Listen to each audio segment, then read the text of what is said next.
Good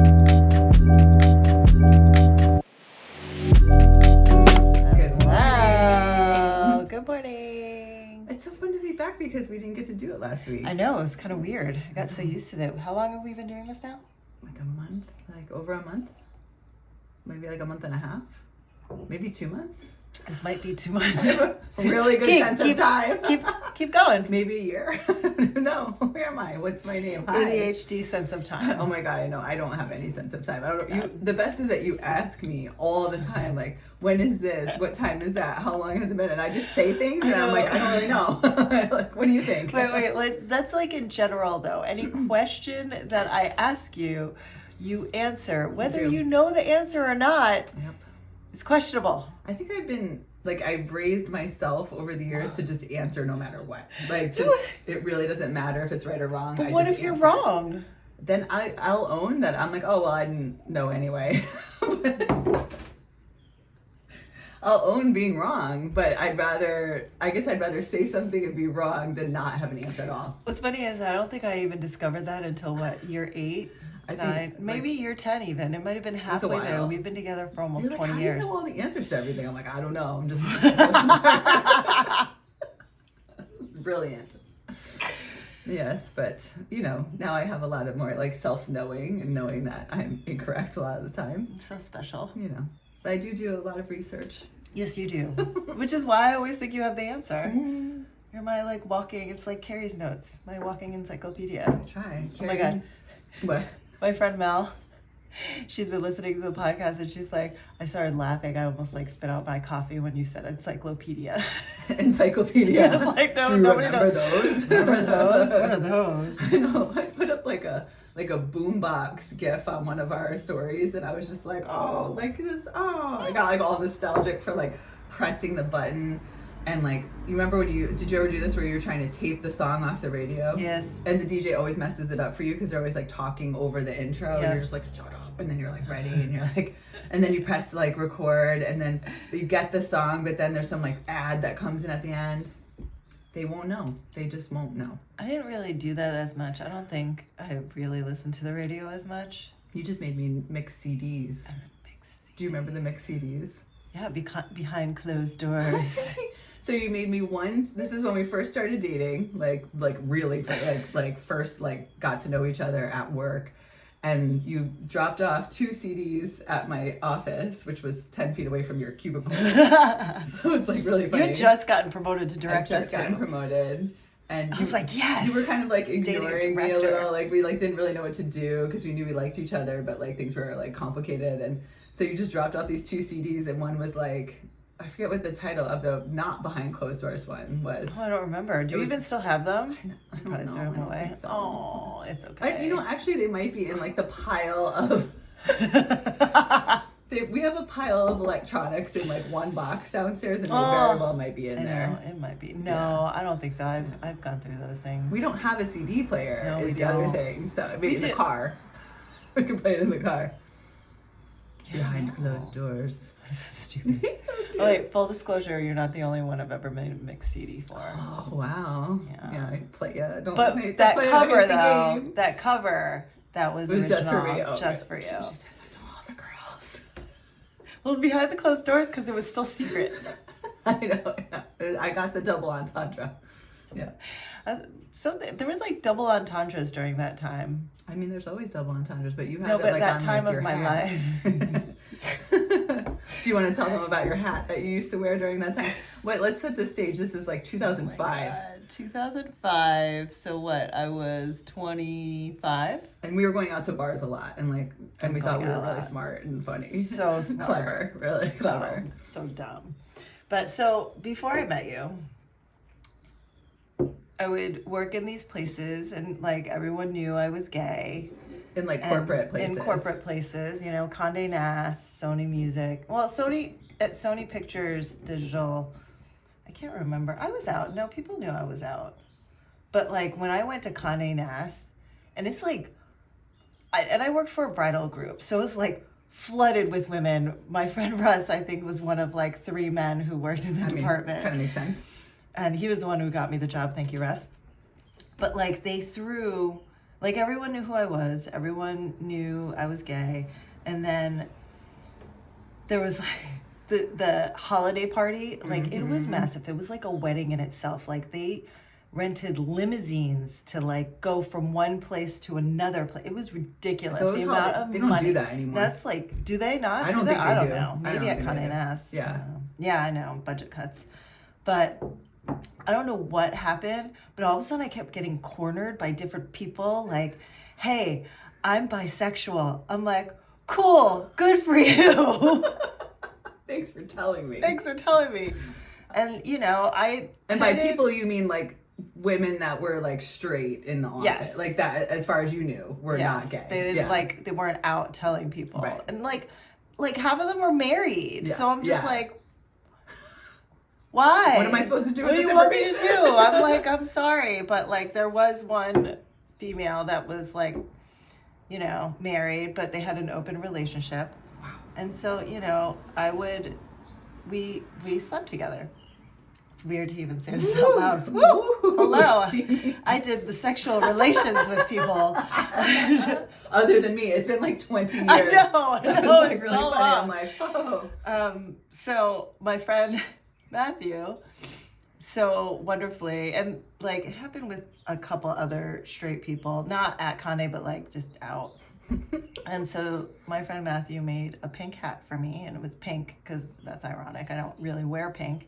And Like it light said, pink, right? Light pink. Yeah. And it said, straight people are out for me. And the out had quotation marks because of the double entendre, because they were straight. And you wore it a lot. I wore it a lot. You wore it to the office. It was really funny. Like... Though the best was at the Food Network holiday party.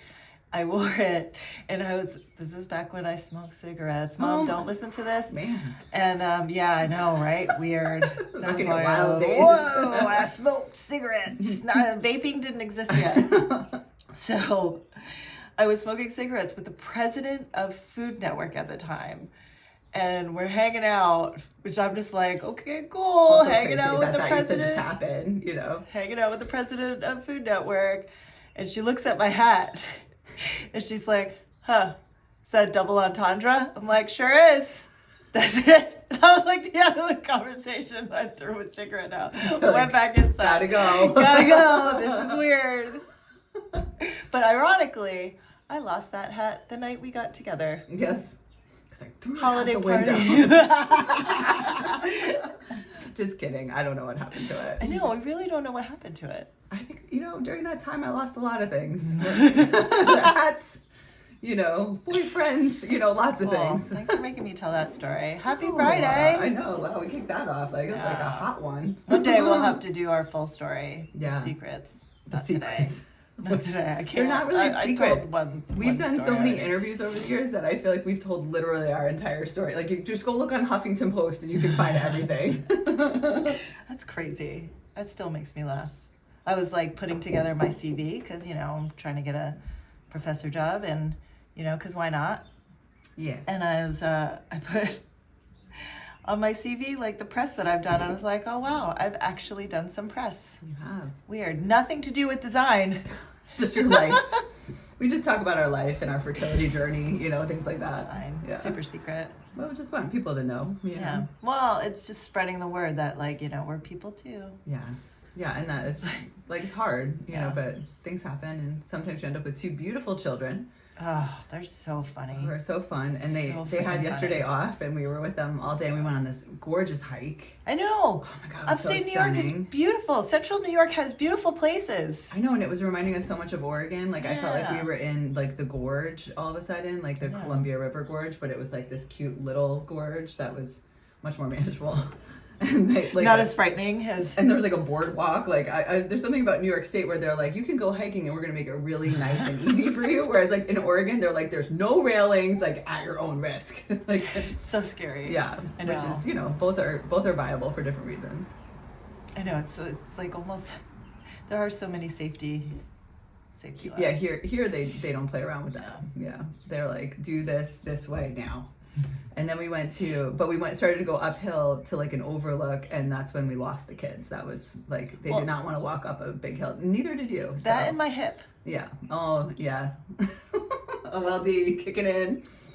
Although I have to say, I felt it myself, and I was just like, wow. Oh, you're just trying to push through? I run hills, so I was like, I can do this. This is going to be okay. And I'm going to like drag Taylor up with me. And then all of a sudden, everyone just kind of like fell apart around me. I'm like, I don't want to do this either. Like, Evelyn was ready to go. But my problem is like, Evelyn was like set on seeing this waterfall. I know. And I'm like, if we get to that top and there's no waterfall, there will be consequences for all of us. Then I had that parental thing where I was like, if she gets to the top of the waterfall first, and then it's like an overlook, and I was just like, no thank you. And we just turned around and like, forget it. So then we went around and we found the bottom of the waterfall, and that was gorgeous. And Ellen got to have her little adventure moment. And then we saw the two people who were at the overlook, and we're like, oh my God, they look like they're going to fall off. Oh my God, and Taylor and I were like, because Taylor and I are afraid of heights and get like that vertigo thing really easily. And we were looking up at them, and we're like, what are they doing? So it was good. We made the right call.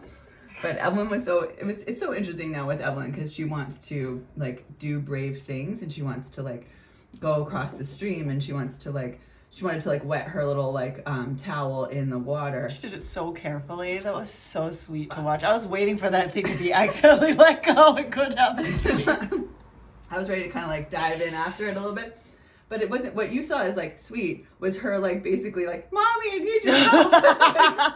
Also crying, and mommy, and I can't, and it's too slippery, and I don't want to. And I'm like, you can do this. You can do hard things. It's gonna be okay. Like, and I'm like thinking to myself about all the research and things that are coming out that kids have like very low distress tolerances, and I'm like, yes, the answer is they do. So I'm like, Evelyn, I'm like, take a deep breath. Find a good foothold that's not too slippery. Hold on to this log. I'm literally directing her every moment, but at least she can get it in there and like do the accomplishment. And I'm hoping like next time she could do a little bit more on her own. She's only 6, so it's not like she's like some teenager out there or whatever. But the best is though, then we switched, and like you're with Taylor because he had fallen into some mud. Immediately. So it takes one step towards the water. Wham! Just poor little dude. I love the clumsy. Not so big but dude. That's me too. Like I was one step away from falling every minute. So then Evelyn and I switch. You and I switch, and I go with Evelyn up there. And as we're coming down, I'm like, I turn like 1 second. I turn around, and she's like doing this stop, drop, and roll because she had slipped, and she just got right back up. And I was like, what the hell just happened? So I see you like da da da da, and then Evelyn's behind you. She's like, what? And you're like, it takes you like 2 seconds too long. I was like, like. But she was so elegant about it. Like she was the one that called it a stop, drop, and roll. Like we were in the car going back, and we were like, "What was everyone's favorite part?" She's like, "I think my favorite part was my stop, drop, and roll." And I'm like, "What is this?" She wasn't like she just got back up and dusted herself off. Yeah, unlike it's Taylor, amazing.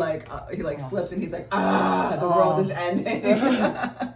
He did get a scrape though on his arm. I mean, to be fair. Yeah. Although, but these are the kind of scrapes when I look at when we were kids, I'm like, I would have like sucked that up so hard and immediately kept going because I wouldn't have wanted anyone like looking at me. You know what I mean? Like I wouldn't want the attention. I would just want to keep going. But they don't have that. No, I know. So like that's the repercussions of our semi-gentle parenting, right? Mm-hmm. Like what's he gonna be like now that we're kind of like not making him suck it up? Like right. So is he gonna be a big dude and like he's gonna scrape and he's gonna scream? I mean, I think for a while he is until like I think the peer pressure is going to kick in. Like I mean, he is going to middle school next year, and like just delayed. I think he has it a little bit where sometimes he'll try to like man up. I always think it's adorable when he does that. Oh my god, it really is. But it's very hard for him because we have told him to express his emotions. Because also with the ADHD autism, like he needs to be able to do that because otherwise it gets so pent up and then it has really bad after effects. So yes, this is true. But yeah, so I think Taylor's a unique case. Oh my God. But then also Evelyn is so funny because it's the exact opposite problem where she stopped, drop, and rolling, and you're like, "Are you okay?" And she's like, "I'm fine." And you're just like, "You can tell us, blink twice." Oh my God, seriously, I know. It's like when she cries, though, we're like, "Just cry." Just keep crying. Let it all out. Nothing wrong with that. Finally happens, and it's like a relief. We just like have to like praise her so she knows it's okay to cry. I don't know where she gets that from though, because it's certainly not from this body. No, sometimes I really do think our donor could be like related to me because Like, there's like a whole side of my dad's family that I don't even know. And like, one of them could have moved to England, and like, that's where the sperm is from. Or California, right? It was No, from that California. it's from California, but it said he's from England. Wow. So it was a UK, Such a which good is memory. another reason why I liked it, because I love the UK. I love the UK. I love London. Yeah, you're just a little British. British. Obsessed. I don't know. Maybe it's Monty Python. I don't know. I just There's never there's got into something, Monty Python. I'm gonna have a hot take right now. I don't like Monty Python. Oh, wow. This might be, I know like, this might be a wow.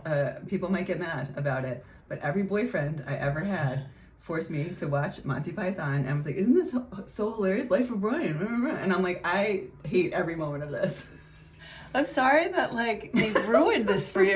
No, they didn't ruin it. I think I just never liked it, and like couldn't say anything back then. So then I would watch them. So now I'm just gonna I tell like you. waiting for like the moment where it's funny, and Well, it never I comes didn't- for me. I wasn't really into Life of Brian, but I was really into Monty Python and the Holy Grail. That was the only The one. Holy Grail. I know. Everyone says that, but I have watched The Holy Grail I'm twice, into it. and I hated it both times. The attacked rabbits. It's like demolishes all. I think it's not my kind It's of so humor. wrong. It's not like messed up. I like more understated humor, or this maybe it's like too understated, but I don't know. Like the dingoes and the babies. I don't know. Was that Monty Python? The dingo ate your baby. Was it? I don't know. I don't think so.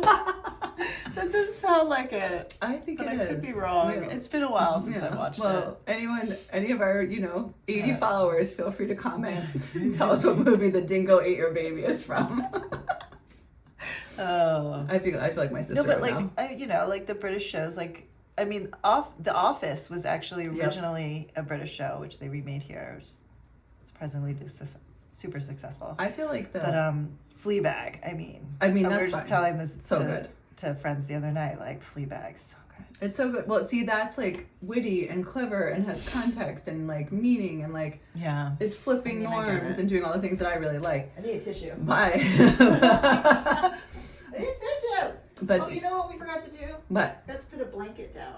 Oh well, it's too late now. I want to like Live on the air. Hello. live on the air. I don't want to Just fix like wandering around. fix the sound problem. Listen, Listen. Lee, why don't you see, sit down and focus? neurodivergence in its best place, and I have to put my like mug in a specific Place. like in between the lines Wow. of the Ooh, wood. I It's did very not know weird. that. Yeah, I do things that sometimes where I'm like, oh yeah, no, here it is. Slightly. There it is. Slightly autistic, right there. Slightly. Must be lined small. up. It does, and maybe that's where the design, grids comes Oh. from. Well, maybe that's why that's like pleasing, because you're just like, I can line this all up. And I'm like, to all the students, like, alignment and spacing, this is very important. This is like, all of my feedback is like, fix your alignment, fix your spacing. And they're like, oh, so boring. Teach me how to design. I know, and I will sit there for like 5 hours and just like, space it out I've properly. watched you do it. I have. I've designed over your shoulder, and then I get bored and I walk away. So I'm just like, oh God. I don't know. It takes such patience. But also, so we were watching some the Figma keynote. Oh my God. And so are if we going to AI start talking about robots? I mean, we are. I just love talking about robots. Also, I watched the video that there's this cute little. Okay, I have issues with this robot, the one that NVIDIA launched that I showed you last night. Yeah. Because it's like this big, and it's cute. Like it's a very cute little like Star Wars-y, like it talks like C-3PO kind of robot, but they're calling it a little girl. I'm like, Yeah, I don't know. That's creepy. You're so mad. That's so creepy. Like, first of all the Alexas and Siris are all women. So, because what are we like serving the world? Like, I mean, kind of, right? Like normally, but I'm also like, why is it a little girl? Like, it could be so many other things. Does not need to be gendered. It does not need to be like, and like, so a little girl's gonna like bop around and like do stuff for you. Like, I don't get it. Yeah, I don't know. And you're going to command it. Yes, I'm just like, there's so many things wrong with this, but whatever. But it was still pretty cool. Like, Really that's would have the other been thing. cool if they just said non-binary. Like, wouldn't that be good? Like, and just here, name it like here's your non-binary. Name it like robot, like and just call, Yeah. you know what I mean? Or like, just like no gender at all. exactly. But there, thank you for coming to my TED Talk on that, and that is my social critique of NVIDIA for today.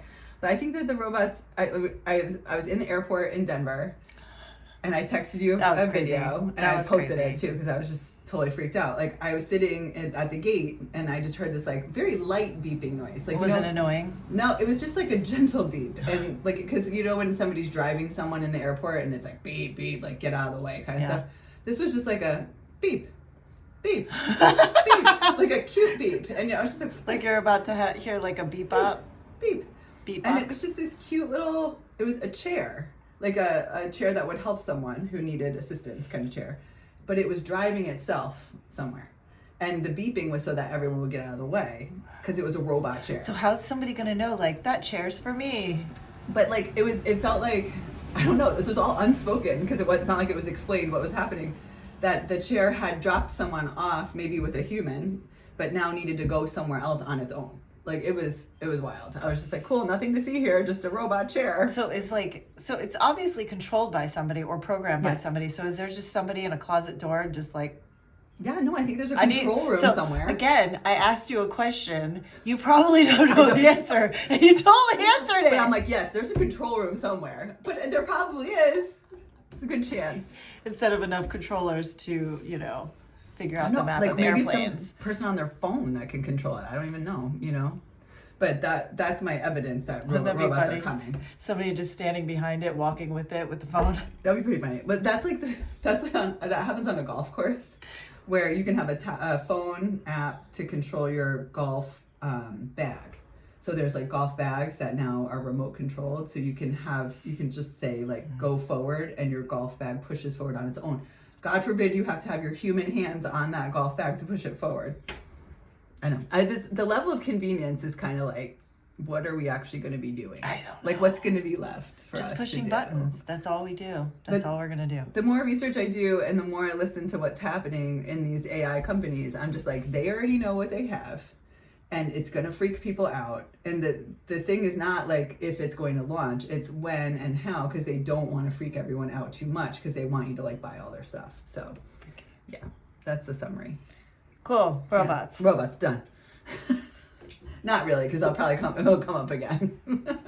What are you working on today? I am writing. I'm going to go for a run. And I'm going to write. Oh, good, because I want to work out too. Yeah. I tried to wake up at 6:30 a.m. That didn't work. Oh my God, Sorry. you did that thing. I do it too, where we try to wake up early, but then we just snooze. But then it wakes up the other person who wasn't planning on waking up early. And I'm just like, how many times are you going to hit the freaking snooze, Jannie? Over and over again. Listen, my hip woke me up at 4:30 a.m. Yes, and you woke me up at 4:30, and I was just like, on purpose. You're like, my hip hurts. I'm like an old lady. Because you're like banging around on your little table. I thought I was being very quiet. That's so funny. You think you're being quiet, but you're like, sorry. Yes. Lucky you. It's life. It's just married life together. I'm sure I do things, But so yeah, I feel a little like, okay, it's time to really get on the workout train and make sure that I'm getting that done. Because if I don't do it, then my body really does feel sort of like, it's not like it feels worse, but it just doesn't feel as good. Yeah. So, and I'm getting back into running because now it's sort of nice out. Oh, the fun. Because we spent the entire winter on the Peloton, and I'm kind of bored of riding the Peloton. So. Well, they need more rides. They do. Well, at least with our favorite instructors. You know what was cool on the Peloton though is that they really did do a big Pride celebration nice. this year. People are still doing Pride stuff. That was like kind of nice because I almost thought like, oh my God, we're not gonna have any Pride stuff, but it's still there. People did it, and Juneteenth I thought was fairly like represented yesterday. No, I'm glad that we watched that video. It's very smart. We watched a video with the kids. Make sure we remember why we have the day off instead of like running around like we have the day off. I know, especially for that day too, because it's it's like an old new holiday. That's crazy. That they have to like assign some sort of meaning to, because otherwise it just feels like a free day off for no reason. And it's such an important reason, and like in the state of the world today, also just learning, like it helps them learn what really happened, and understanding like that people didn't even know that they were free, and that's not okay. And it wasn't that long ago that this holiday even became real. 2021.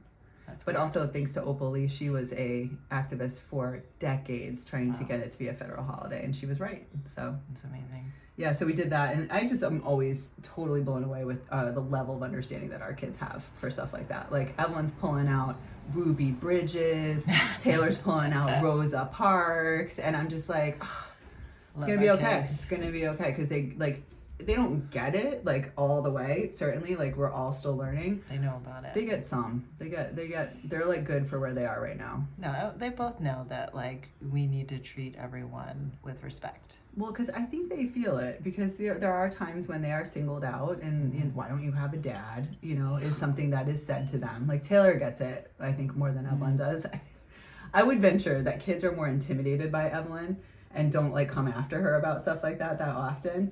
Whereas Taylor, unfortunately, he's so nice, and he's so nice. He's like a little target. Yeah, he becomes a target, and so like the boys in particular are like, "Where's your dad? Did he go out for milk and never come back?" Like I can't believe that literally so is said. I'm like, what? Why? And that's like an old saying that became a meme somewhere along the way in some part of like the manosphere. I'm not sure what, but like that was a very hurtful comment that he came home with, and that we had to talk about. But like, he has weathered some stuff like that, and I think that they know it feels how it feels to like have stuff done to you that's not cool. Yeah. No, I know. I always wonder, like, what are they gonna be when they grow up? Like, what are they gonna do? They're not gonna want to push buttons. Like, I see like political office or finance. For Evelyn? For Evelyn, because, money. She but likes also, it. like, art and fashion and, like, oh, God, science. She likes fashion. I asked her, I'm like, Evelyn, did you want to be, like, an engineer or something and, like, build things? She's like, I don't know. I think I want to do fashion. I was like, God, okay, cool. Great. Very hard. It is building things, just in a different way. Yeah, which would still also be cool. I think she'd be wonderful in whatever she does, so. And isn't it going to be interesting to be parents that encourage artistic jobs? I know. Where like we're trying to be like, okay, let's make time to like paint and like do our dreams. But like, are we going to push them in such an artistic way that they're not going to want to do it? No, they'll be like, let's take an accounting job. I'm fine. I don't know. Part of me thinks that they're going to have to, because like Amazon announced that it's going to lay off a bunch of people. Man. I'm not kidding about this AI stuff. And so I think that the more that they can go towards anything human and creative is going to be good for them. And Taylor, I see Taylor as like an occupational therapist or something like that. I know, right? Like something to do with humans. Something helping people. Like his empathy is off the charts always. He might end up being like a physical therapist too. Yeah. Like I could totally see him like for a sports team or something cool like that. Totally. I could see him being like, all right, man, we're going to get you back on the field. Or who knows? He could be the next goalie of a soccer team, because the goalie is so great. Doing so great. It's so sweet to see him find a role that makes sense for him, and that like brings together all of his neurodivergence in the greatest way. Like ADHD is great in a pinch. Like when all of your stuff has to come together in almost an emergency situation, that's when you find clarity, which I know makes no sense to a lot of people. But it makes sense to me, because it's like if you need somebody in a crisis, an ADHD person is the right person, because they're like, let's go here. All of a sudden, everything lines up when it normally doesn't. And so in the goal, he's just like boom, boom, boom, boom. Like he can do it. Whereas crazy. Like on the field, even trying to keep the ball is difficult. Yeah. There's something about it, and like his reflexes are getting faster because of it, and he's not afraid to like scare the person with the ball and throw his whole body in front of it. And he's a big dude. Yeah. So like these little smaller dudes, they're like, oh my God, and he gets the ball from them and he stops the goal. It's amazing. I saw him come charging out of that goal, and I was like, oh my God, because like came out of nowhere. I was just like, he's like a little linebacker all of a sudden, Like, oh God, I don't want him to play football. No, ever. but like, and no football, but this is like the equivalent, I think. If you were to... Although like also very scary, because there are no helmets. Yeah, soccer doesn't have helmets. No, I know there are no helmets in like soccer, so I'm like, concussions are real. Yes. They happen, and it's very scary. Yeah, but I don't think he's going to be like low shouldering any. He'll be okay. No, because when people head the ball, like when they're older, I'm saying, it's very scary. Are you fast forwarding? Yes, as usual. I know, but I like watching him. He is the ability to throw your body in front of something with zero fear is also zero fear. That I'm just like, he falls down in the dirt out in the backyard like so much when we play that I'm just like, are you all right? He's like, yeah, no, I'm fine. I was like, maybe that's what it is. Maybe it's because he's so used to falling, like it doesn't matter. I know, and I'm like, part of me is like, do you have like a low pain tolerance? Like, you know what I mean? Like, are you okay? I do or think, a high pain tolerance. I do think it's like the video games of like trying over and over again. The persistence is there. Yeah, I do. And That's the best part about video games. Yeah, strategy and persistence. Yeah, trial and error. Trial and error. I was trying to explain to Evelyn what trial and error was. Like, I'm like, so you try something and then you're not successful. And she's like, what? And I'm like, and then you try again. And she's like, why? Like, just keep doing it. It was awesome. So she started to get into Minecraft. And I was sitting right next to her and she's just like, Mama, this isn't working. The bed won't place. The bed won't place. And I would just like sit there. I'm like, okay, just a minute. And I wasn't even doing it. I think I was like on my phone, but I was just like waiting a couple minutes to see if she can figure it out on her own. And she does. Yeah. Every single time. I had the same because I came in late, like when I was traveling, and then I came back. But I really don't know how to play Minecraft. So I'm just like, Evelyn, I don't know. Like, I really don't know how to play this game, nor am I interested in learning. Because Minecraft to me is overwhelming with the table and the craft and the I know, it's there's perfect too for many her. instructions and they're little tiny things. And I'm like, I don't want to do any of this. And so she's just like, I can't like place the whatever. I'm like, you're going to like, let me know when you're done. Like, I can't, I can't do this with you. I'm sorry. And she did it. She was fine. She did. Yeah. She's great. So yeah, so from the river of trying to put your scarf in the river to Minecraft, you know, it's all about balance and learning how to handle uncomfortable situations. I'm gonna have to look at screens pretty much for the rest of their lives, so they might as well just get used to it. I know, I just sort of am like, bad? don't you? We've been talking about this. Like, what are we preparing them for? I don't know. Like, what kind of jobs are they really going to I have? have no idea. And like, part of me is like, maybe we should, like, I watch these videos that are like, you know, you should have your kids start learning how to ask ChatGPT questions. Like, not necessarily like use it, right? Because like that's dumb. Yeah. But like, because they're not doing anything yet. But like, they recommend that your kids become great question askers. But in order to do that, you have to train them in just regular daily life. I'm like, you don't need to learn how to ask it questions. They need to learn how to live life first. That's stupid. Well, Whoever said that one. But they're like, just to have them like play around with that. I'm like, I guess. No. Like, well, also there's AI in like Fortnite. There's AI in like half the things that they use anyway. Yeah. So it's no, not like they'll have plenty of time to do it. That I in order to figure out what the right questions are, you have to live life and actually do the task. Yep, you have to like be on the side of the stream trying to figure it out. I will say, like, the amount of empathy that they have, I think, is going to help them because they could picture themselves in somebody else's shoes, because not everyone can do that. Yeah, I think you're right. And they do it in a way that's like generous, like very kind and generous. Like they're always the helpers. Like we get the notes from the school, like that they got like wildcat wows, right? If they do something So like adorable. the What a school great gives things if you demonstrate kindness like unprompted, then you get a wildcat wow, and they're so proud when they get them. Yeah. Oh, I had a thought and now I forgot what it was. Yep. I saw it leave your brain. It did. Yeah, It really did. The birds were chirping all of a sudden, and it was just it was like about ChatGPT, but like so. Like it's kind of like the same as YouTube and social media. Like, let's do one at a time or like a couple at a time, because whatever ChatGPT tells you, we also have to educate them on like the data set and the bias that it might have. So like we're already trying to do that with YouTube, where Taylor thinks these stories that these influencers are making up are real, and he's like, the bully became his friend eventually. I was like, Taylor, that is a soap opera. Yeah, that's not and real. that is not real, and they're making it up. Why would a bully get on camera with him? Like, yeah, and then he played with me and like whatever, and it's like they're not going to play Fortnite together if they're enemies, no, you know? Yeah. No. And so like just teaching him what's real and what's not, and what people do to create content. They're making up their own stories. Yeah, and hooking you in with those stories. Like that's such a like a digital literacy lesson that you're giving to him every day, and I'm letting you handle. Because I also, it's hard for me because I like to let Taylor like live in his like little fantasy world for like a little while, and then burst his bubble like later, and you burst the bubble more quickly than I do. Well, like I just don't want him to linger on it. No, and you don't want him to believe something and then we have to do it later. Well, and then he's like telling his friend on the bus, and like they're like, "What are you talking about?" Right? I don't want that for him, although I'm sure it happens all the time.